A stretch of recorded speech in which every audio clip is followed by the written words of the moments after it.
राधानगरी इथल्या जेनेसिस कॉलेजमध्ये अभिजित तायशेट्टी फाउंडेशनच्या वतीनं राधानगरी परिसरातील महिलांसाठी झिम्मा फुगडी आणि रानभाजी महोत्सवाचं आयोजन करण्यात आलं होतं। स्पर्धेचं उद्घाटन मान्यवरांच्या उपस्थितीत करण्यात आलं। यावेळी अभिजित तायशेट्टी यांनी राधानगरी परिसराला निसर्गाची अद्भुत देणगी लाभलेली आहे। या परिसरामध्ये शेकडो प्रकारच्या रानभाज्या उपलब्ध आहेत, परंतु त्यांची ओळख आणि मार्केट उपलब्ध नसल्यामुळे त्या डोंगरामध्येच वाया जातात। यावेळी अनेक महिलांनी वेगवेगळ्या रानभाज्यांपासून पदार्थ करून आणले होते। आमच्या गटाचं नाव आहे संघटित महिला समूह।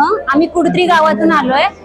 माननीय श्री अभिजित तायशेट्टी सरांनी रानभाज्या मेळाव्याचं आयोजन केल्यामुळे आम्हाला ह्या मेळाव्यात सहभाग घेता आला आहे।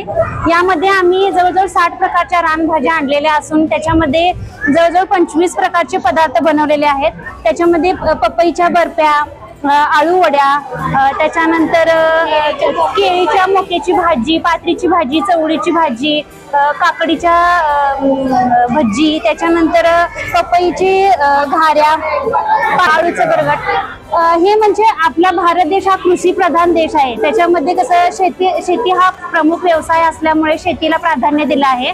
आणि ही कुडत्री गावची वनदेवता आहे, म्हणजे जंगल आहे। त्या जंगलामध्ये कसं रासायनिक खतांचा किंवा कीटकनाशकांचा वापर न करता सेंद्रिय भाज्या निर्माण झालेल्या आहेत। त्याच्यामुळे आपल्याला आपल्या शरीराला कोणत्याही प्रकारची बाधा होऊ शकत नाही आणि आरोग्य आपलं चांगलं आणि सुदृढ राहतं, म्हणून आम्ही वनदेवतेची पूजा केलेली आहे। परिसरातील रानभाज्यांची ओळख व्हावी आणि भविष्यात या रानभाज्या परिसरातील महिला आणि नागरिकांच्या रोजगाराचं साधन व्हावं या दृष्टीनं प्रयत्न करणार असल्याचं तायशेट्टी यांनी या प्रसंगी सांगितलं।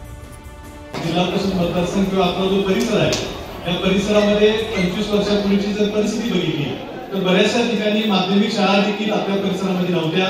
त्यामुळे विशेषतः मुलं शिकत होती काही प्रमाणात, परंतु मुलींच्या शिक्षणाची मोठी अडचण व्हायची, कारण 7वी नंतर 10वी नंतर शाळा नसल्यामुळं मुलींना बाहेर शिक्षणासाठी ठेवणं आपल्या पालकांच्या दृष्टीने शक्य नव्हतं। परंतु मोठ्या प्रमाणात आपल्या परिसरामध्ये सुद्धा माध्यमिक शाळा खऱ्या अर्थानं उभा राहिलेल्या आहेत। त्याच्या पाठोपाठ मुलींना व्यावसायिक शिक्षण घेता यावं, आपल्या घरातल्या मुली जसं आता आमचे सहकारी आदरणीय दशरथ पाटील साहेब जे पंचायत समितीमध्ये माझ्यासोबत पहिल्यांदा 2002 मध्ये आम्ही ज्यावेळी निवडून गेलो, ते माझे सहकारी आदरणीय दशरथ पाटील साहेब यांची नात आज खऱ्या अर्थानं वाकीगोळ परिसरातून पहिली BHMS डॉक्टर या ठिकाणी सत्कार या ठिकाणी केलेला आहे। अशा प्रकारच्या मुली शिक्षणाच्या दृष्टीने पुढे येण्यासाठी अशा प्रकारच्या संस्थांची खऱ्या अर्थानं गरज ओळखून आपण ही संस्था या ठिकाणी उभा केलेली आहे। आणि आपल्या सर्वांना या ठिकाणी उपस्थित ठेवण्यापाठीचं मुख्य कारण असं आहे की आपली मुलं देखील अशा ठिकाणी शिकू शकतात, आपल्या घराची देखील चांगल्या पद्धतीने शिक्षणातून प्रगती होऊ शकते याचा विश्वास आपल्याला निर्माण व्हावा। आणि त्याच पद्धतीने महिलांचं सबलीकरण आणि आपली जी लोक परंपरा आहे ती लोक परंपरा समाजासमोर यावी या उद्देशाने खऱ्या अर्थाने या कार्यक्रमाचं आयोजन करण्यात आलेलं आहे।